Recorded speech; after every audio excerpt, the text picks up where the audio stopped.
Very good afternoon to all of you guys. मैं अपनी एक स्टूडेंट का इंटरव्यू लेने जा रहा हूँ आईडीबीआई जैम का, जो कि बिहार से हैं, लेकिन उन्होंने गुजरात रीजन से अपना फॉर्म अप्लाई किया है। ओके।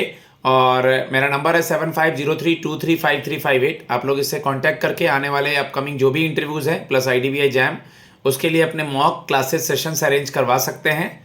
आपको मेरे से कोऑर्डिनेट करा के बात करा दिया जाएगा। ओके, स्टार्ट करो बेटा। मैं आई कम इन सर से। May I come in, sir? Yes please come. Good afternoon, sir. Very good afternoon, please have a seat. Thank you, sir. IDBI jam, सबसे पहले आप मुझे अपना इंट्रोडक्शन बताएं। Okay, sir. Thank you, sir, for giving me this opportunity to introduce myself. My name is Manisha Kumari. I belongs to Gaya. I currently I live in Gaya. I have done my schooling in Gaya as well as I have completed my graduation in BCom from Gaya College, Gaya. I am a light-hearted person, and I oftenly appreciate all colors of life. And my strength is I am a calm person. I am a good listener, and I always try to connect with people with positive mindset. And my father name is Sri Udaya Prasad. He is working in private job, and my mother name is Srimati Kanti Devi. She is a homemaker. And I have one sibling. His name is Mr. Ujjwal Kumar. Currently, he is working in SDB Financial Services as a sales manager in CV section. Okay okay, जैसा कि आपने अपना introduction बताया और बताया कि आपके siblings और मम्मी पापा, आपकी हॉबी क्या बताया आपने? Sir, my hobby is cooking food and planting also. Okay, ठीक है। आप बीकॉम की स्टूडेंट हैं, आपके भैया भी फिनेंशियल सेक्टर में हैं, तो अब तक आपने जॉब क्यों नहीं स्टार्ट किया भैया की तरह प्राइवेट सेक्टर में? अब तक आप क्यों बैठी हुई थी? सर, मैं गवर्नमेंट बैंक की पहले तैयारी कर रही थी, तो मुझे लगा कि मैं मेरे इनिशियली सर मेरा मोटिव था कि मैं एज अ बैंकर बनूं। तो मैंने जो भी प्रिपरेशन करी, तो मेरे लगभग सभी में मेंस क्लियर हो रहे थे। मार्जिनल मार्क्स की कमी रहने के कारण मैं अपने आप को इम्प्रूव करते जा रही थी डे बाय डे।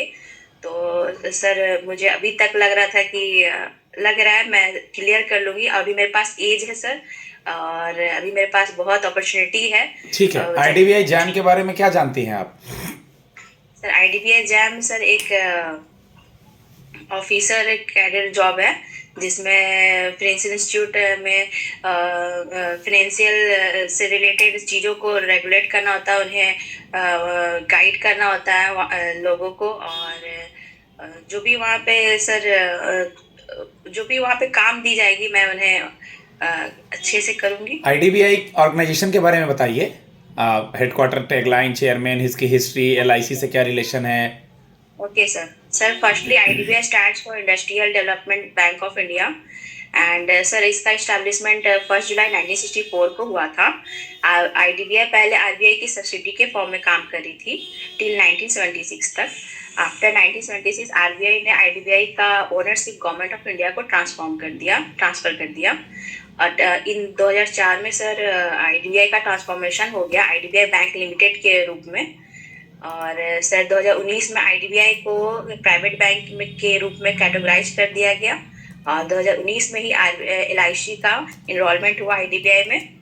और सर इसी के वजह से सर एलआईसी का इनरोलमेंट की वजह से एलआईसी के बारे में आईडीबीआई से इंक्लूडेड है अभी। अभी आईडीबीआई में एलआईसी और गवर्नमेंट ऑफ इंडिया का इनरोलमेंट है। ठीक है, आप कॉमर्स की स्टूडेंट हैं। What are the 3 golden rule of accountancy? Okay sir इसमें 3 रूल है। पर्सनल अकाउंट से related, real account and nominal account. Personal account debit what comes in and credit what goes out, and in real account debit the receiver and credit the giver, and nominal account debit all the expenses and loss and credit all the profit and gain. Okay, आपका जो ये college था वो regular था, correspondence था? Regular था sir. कौन से ईयर में कंप्लीट हुआ? 2019 में। 2019 से मतलब अभी 24 हो गया। तो 19 से 24 तक आपने इस गैप ईयर में क्या किया? सर मैंने अपने आप को बहुत ही डिसिप्लिन वे में इस जर्नी में मैंने अपने आप को डिसिप्लिन वे में और पीस काम वे में काम करना, अपने आप को इम्प्रूव करना। तो अब तक तो जॉब हो जाना चाहिए था, इतना समय कैसे लग गया?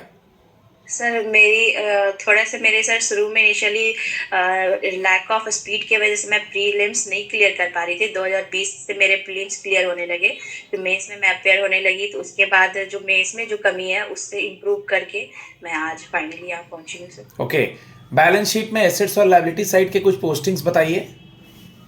सर बैलेंस शीट एक फाइनेंशियल समरी है जो कि किसी कंपनी या फर्म के द्वारा प्रिपेयर किया जाता है। किसी भी कंपनी के फाइनेंशियल सिचुएशन को एस्टिमेट करने के लिए इसमें दो पार्टिकुलर्स होते हैं, एसेट्स और liabilities. Liabilities left side mention की जाती है और एसेट्स राइट साइड की जाती है। लायबिलिटीज में जैसे कि क्रेडिटर हो गए, और लोन्स हो गया, फिर और एसेट्स में सर ठीक है, प्लांट मशीनरी। आप मुझे बता दीजिए कॉन्टीजेंट एसेट और कॉन्टीजेंट लायबिलिटी के बारे में। सर कंटीजेंट एसेट वैसी एसेट्स है जब किसी एसेट्स का भी सर्टेन अभी निश्चित नहीं हुआ कि ये एसेट फ्यूचर में मेरा होगा या नहीं होगा, इसमें पॉसिबिलिटी होती है। उन एसेट्स को फिर भी हम इस अकाउंट में मेंशन करते हैं, जिसे हम कंटीजेंट अकाउंट कहते हैं, कंटीजेंट एसेट अकाउंट कहते हैं। कंटीजेंट लायबिलिटी जैसे कि कोई भी लायबिलिटीज का भी मेरा फ्यूचर सर्टेन नहीं है, फ्यूचर में अभी वो मेरी लायबिलिटीज बनेगी या नहीं बनेगी, जिसके वजह से उन सारे लायबिलिटीज को भी हम इस अकाउंट में मेंशन करते हैं, जिसे हम कंटीजेंट लायबिलिटीज अकाउंट ओके, कहते हैं। डेब्ट इक्विटी रेशियो क्या होता है? सर डेब्ट इक्विटी रेशियो एक फाइनेंशियल रेशियो है जिसके थ्रू हम किसी भी कंपनी में किए गए ओनर्स के इन्वेस्टमेंट और डेब्ट के रेशियो को एस्टिमेट कर पाते हैं। बैंकिंग इसका idea banking ratio 1। 2:1। Banking reconciliation statement क्या होता है? Sir banking reconciliation statement mainly इसकी रिक्वायरमेंट कस्टमर्स को तब होती है जब उनके कैश बुक में जब एरर्स पाए जाते हैं, तो वो उससे रेक्टिफाई करने के लिए बैंक से बैंक रिकंसिलिएशन स्टेटमेंट मांगती है। क्योंकि बैंक अपने जितने भी कस्टमर के द्वारा किए गए फाइनेंशियल ट्रांजेक्शन को बहुत ही मैनर वे में और एक सिस्टमेटिक वे में अरेंज करके रखती है, जिससे दोनों अपने ट्रांजेक्शन को मैच करती है। ओके, आप गुजरात आ रही हैं जॉब करने के लिए, ये आपके लिए नया जगह होगा, यहाँ आपको कस्टमर बनाने होंगे, आईडीबीआई का रिलेशन एलआईसी से है, एलआईसी के इंश्योरेंस को भी प्रमोट करना होगा, तो आप इस नए जगह में कैसे एडजस्ट कर पाएंगी? सर मुझे ऐसे नए जगह से जुड़ना और कल्चर को एक्सप्लोर करना, नए लोगों से इजीली कम्युनिकेट करना, ये मुझे बहुत पसंद है।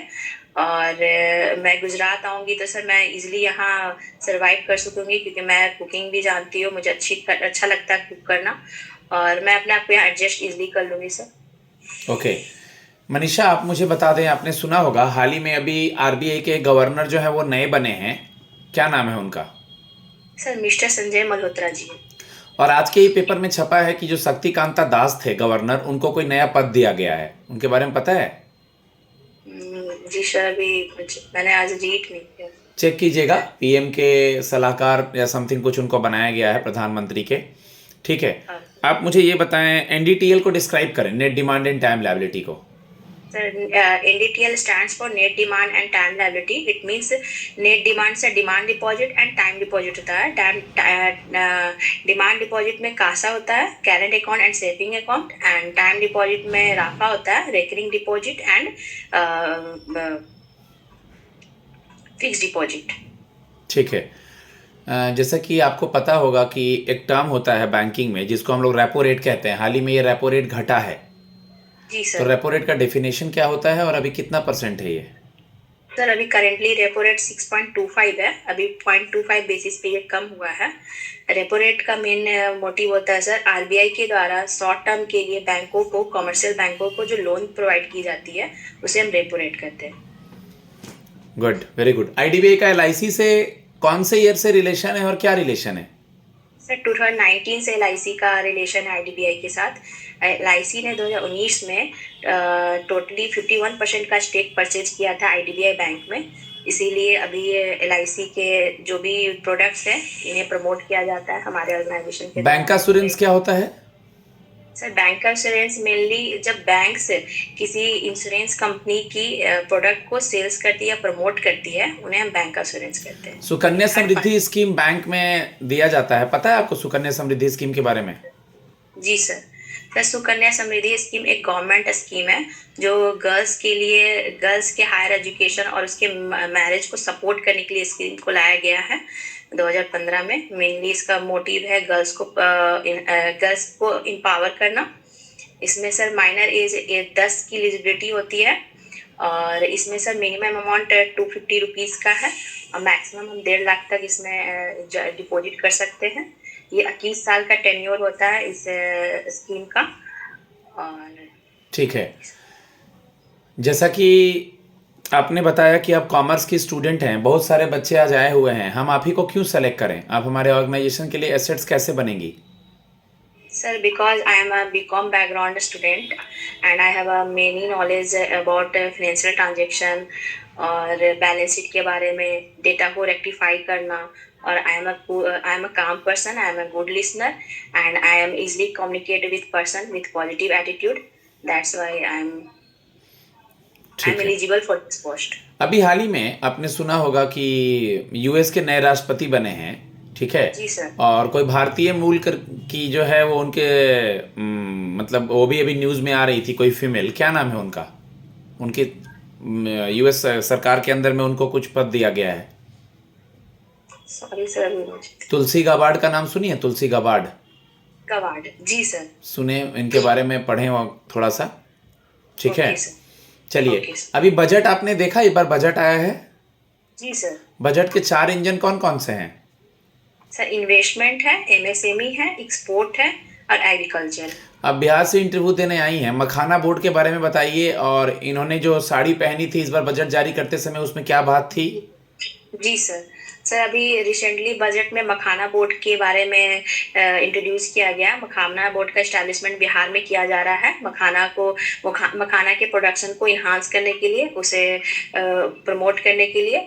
और सर जो आप साड़ी के बारे में बोल रहे हैं, निर्मला सीतारमण जी जो बजट पेश की थी इस बार बिहार के द्वारा दुलारी देवी के द्वारा जो दी गई थी साड़ी इन्हें, उसमें इस साड़ी में सर आपके यहाँ इलेक्शन कब होने वाला है पता है? स्टेट इलेक्शन कौन से ईयर में होगा? सर नेक्स्ट ईयर, इसी साल होने वाला है जहाँ तक मुझे लग रहा है, इस फिनेंशियल ईयर में। या एक बार चेक कीजिएगा आप, क्योंकि बिहार को बहुत सारी चीज़ें दी गई हैं और ये अभी न्यूज़ में भी आ रहा था कि एनडीए का सीट बंटवारा किसके साथ कितना होगा, महागठबंधन का। तो इलेक्शन कौन से ईयर में है देखना। आपके यहाँ के सीएम और गवर्नर कौन है अभी? सर अभी रिसेंटली हमारे सीएम है मिस्टर नीतीश कुमार जी और हमारे गवर्नर है मिस्टर आरिफ मोहम्मद खान जी। ओके, अभी आपने सुना होगा कि हर साल मतलब बैंक ये कहता है, उनका कुछ पैरामीटर है कि 3 बैंक आते हैं टू बिग टू फेल में। तो इसमें कौन से 2 प्राइवेट बैंक हैं और एक गवर्नमेंट बैंक है टू बिग टू फेल में? जी सर, ये टू बिग टू फेल में डीएसआईबी है, डोमेस्टिक सिस्टमेटिकली बैंक। इसमें से 3 बैंक है, एसबीआई बैंक है, आईसीआई बैंक है और एचडीएफसी बैंक है। Good. ICICI, HDFC and state bank of India, domestically systematic important bank. Important. Okay, अभी आपने सुना होगा कि कुछ समय पहले ये कहा गया था कि बैंकिंग इंडस्ट्री में जो बैंक कुछ पैरामीटर्स फॉलो नहीं करेंगे उन पे हम लोग पीसीए लगाएंगे, prompt corrective action.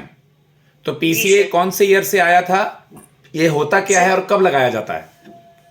Sir PCA 2002 में आरबीआई के द्वारा लाया गया था। पीसीए का मेन मोटिव होता है उन बैंकों को गाइड करना, उन पर रेस्ट्रिक्शन लगाना या हेवी चार्ज करना, ताकि वो सैंक्शन करने से उन्हें रोका जा सके। जो भी बैंक इस दायरे में आ जाते हैं, जिनकी एनपीए ज़्यादा हो जाती है सर, तो आरबीआई के द्वारा पीसीए उन पे लगाया जाता है। हाँ, 3 चीज़ याद रखना है, उनको नया लोन नहीं सैंक्शन करना है, नया ब्रांच नहीं खोलना है और नई हायरिंग नहीं करना है। ये पूरी याद रहनी चाहिए ये बातें, ठीक है?